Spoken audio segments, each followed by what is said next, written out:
Bom dia, despertos. Rodolfo Camilo aqui com o Devocional Despertar, o nosso encontro diário com a presença e com o reino de Deus, amém?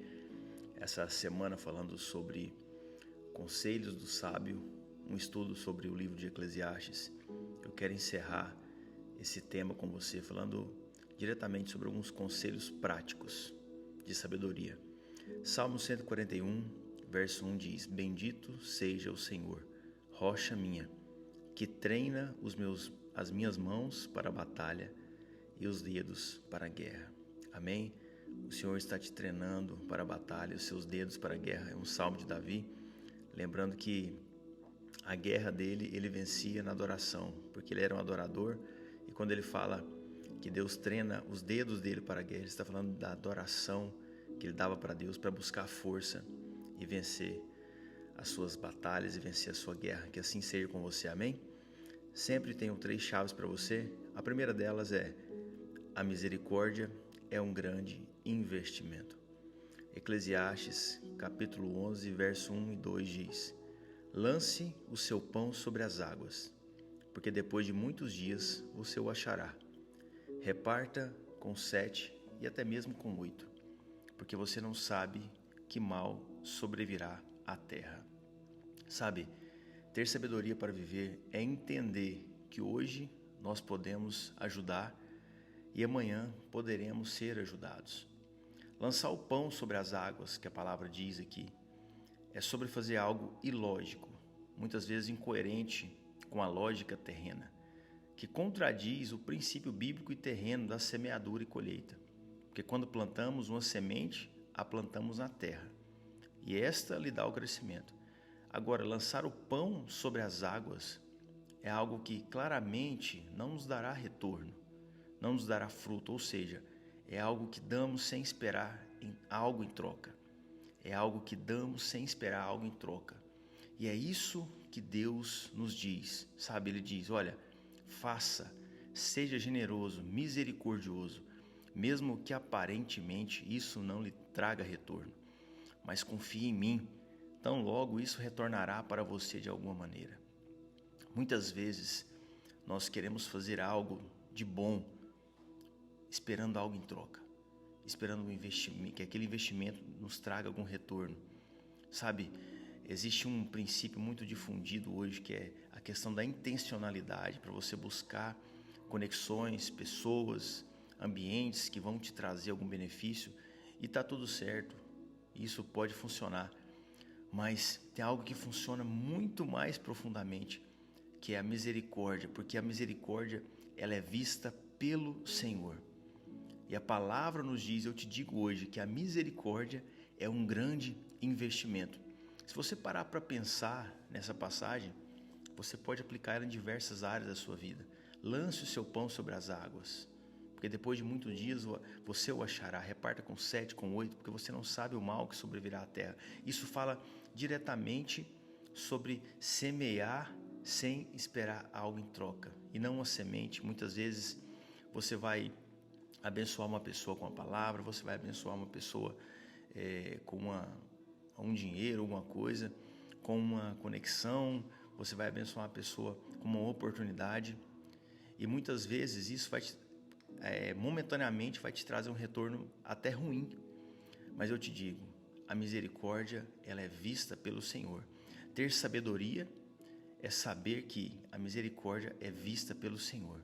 Então viva exercendo misericórdia, porque Deus está vendo tudo que você faz e é Ele que traz a sua recompensa. Segunda chave: nunca será a hora certa. Simplesmente haja. Nunca será a hora certa. Simplesmente haja. Você tem que agir.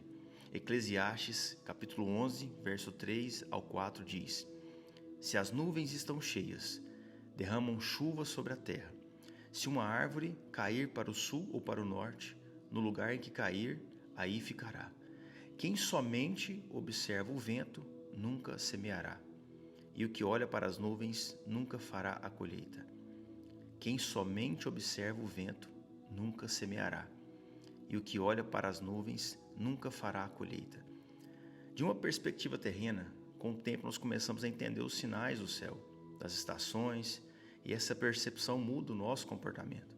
Isso é muito nítido no mercado do agronegócio, no comércio em geral. As pessoas entendem as estações, as épocas do ano, se movimentam de acordo com aquelas estações, com aquela movimentação coletiva.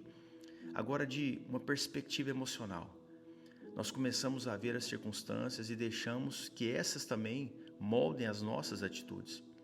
Quantas vezes você deixou de semear, de regar algumas sementes por não acreditar mais que algo dará certo, que algo pode dar certo? Deus te diz hoje, abre o seu coração para isso. Ele quer te falar isso. Continue acreditando, haja, pare de olhar o vento, pare de olhar se as circunstâncias estão ou não ao seu favor. Eu estou contigo. Se você ler a palavra de Deus, nas inúmeras histórias bíblicas, de heróis bíblicos, heróis da fé, você vai entender que eles sempre estavam agindo. Sabe, eu gosto muito de uma frase que diz o seguinte, guarde isso aí no seu coração. Se Deus disse e você acreditou, você e ele são a maioria. Vou repetir para você. Se Deus disse e você acreditou, você e ele são a maioria. Prossiga. Deus, ele fala o tempo todo. Se você abrir a sua Bíblia e pedir o Espírito Santo para estar ao seu lado, ele vai falar. Talvez falou com você nesse momento desse devocional, mas tem um detalhe que muda tudo, é você acreditar. Então pare de olhar as circunstâncias. Quem somente observa o vento nunca semeará. Pare de olhar o vento. O vento, ele traz a denotação das circunstâncias da vida. É hora de agir, é hora de regar aquela semente que você deixou para trás. Nunca será a hora certa, não se iluda. Você precisa prosseguir. Terceira e última chave para encerrarmos. O sentido da vida está naquilo que não vemos. Se lembra que nós falamos um pouco sobre isso nessa semana? Mas se você entender, você lembrar que Salomão é o autor do livro de Eclesiastes, sobre o qual falamos essa semana. Também é autor de quase a totalidade do livro de Provérbios. Você vai muitas vezes entrar no parafuso, nós falamos sobre isso. Mas perceba, eu quero ler com você o que está em 1 Reis, capítulo 4, verso 29, depois 32. Deus deu a Salomão sabedoria, entendimento fora do comum e uma inteligência tão vasta como a areia que está na praia do mar. Compôs 3.000 provérbios e os seus cânticos foram 1.005. Falou também sobre todas as plantas, desde o cedro que está no Líbano até o isopo que brota nos muros. Também falou sobre os animais e as aves, os animais que rastejam e os peixes, e aí por diante. Mas eu quero lembrar para você, quando Deus dá a ele o reino de Israel, dá também sabedoria como nunca antes vista no mundo. Relatos históricos dizem que ele elegeu homens das diversas tribos de Israel para estudar sobre todas as ciências, a fim de fazer um compilado de todas as áreas de estudo. E ele se torna mais sábio com o tempo, sabe? Porque ele colocou pessoas sábias para estudar diversos temas e trazer para ele os compilados daquilo. Só que ele se perde com a luxúria, com a libertinagem sexual, com o poder. Aí você vai ler o livro de Provérbios, você vai ver um homem totalmente diferente do autor de Eclesiastes, mas é o mesmo, só que em fases diferentes da vida. E o que me chama a atenção é a maneira como ele termina o livro de Eclesiastes, para encerrarmos essa mensagem. Eclesiastes 12, verso 8, tem uma versão que chama A Mensagem, você sabe que eu gosto dela. Fala assim, nada faz sentido, eu sinto um grande vazio. Aquele que está em busca conclui que nada faz o mínimo sentido. Entenda, ele estava em busca do sentido da vida. Aquele que está em busca conclui que nada faz sentido. Ele termina o livro falando, nada faz sentido, eu sinto um grande vazio. Isso nos mostra que o que nos traz satisfação, plenitude, não é a quantidade de títulos, de conhecimento, de poder, de dinheiro que você tem ou venha a ter, mas sim o entendimento de que viemos do pó e só vivemos porque Deus nos deu essa vida. E o que precisamos passar por essa vida é simplesmente vencer as lutas, continuar lutando sem perder a próxima vida, que é a eternidade. Guarda isso no seu coração. O sentido que você tanto procura está dentro de você. Lembra que Deus colocou a eternidade dentro do seu coração. Então busque isso, busque todos os dias, busque todos os dias. Hoje é dia de você buscar o Senhor, amém? Eu quero orar com você, se você puder fechar os seus olhos, colocar a mão no seu coração. Pai, em nome de Jesus, obrigado por esse momento, por esse tempo, por essa semana que o Senhor nos deu, tanto da Tua Palavra, que o Senhor nos edificou, que o Senhor nos abençoou, Pai. Eu oro por essa pessoa que tirou um tempo para me escutar, Pai. E eu sei que ela não está simplesmente me escutando, mas que ela está, de certa forma, escutando o Senhor. Porque aquilo que eu não falei, o Senhor falou no coração dela, Pai. Que ela tenha sabedoria para ter uma vida onde ela consiga exercer a misericórdia, sabendo que a misericórdia é um grande investimento porque ela é vista pelo Senhor. Que o Senhor lembre ela, papai, que nunca será a hora certa, mas que ela precisa sempre estar agindo em direção à Tua vontade.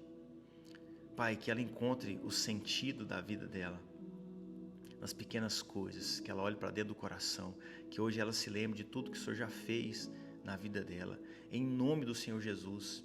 Que hoje seja um dia de paz, de boas notícias, de boas lembranças no Senhor, papai. Assim eu oro e agradeço ao Senhor por esse momento, em nome do Senhor Jesus, amém? Nós terminamos essa terceira semana. Na próxima semana eu quero falar com você, aprofundar sobre sabedoria. Nós falamos dos conselhos do sábio, uma viagem por Eclesiastes. Agora, na próxima semana eu quero falar com você sobre os 7 pilares da sabedoria.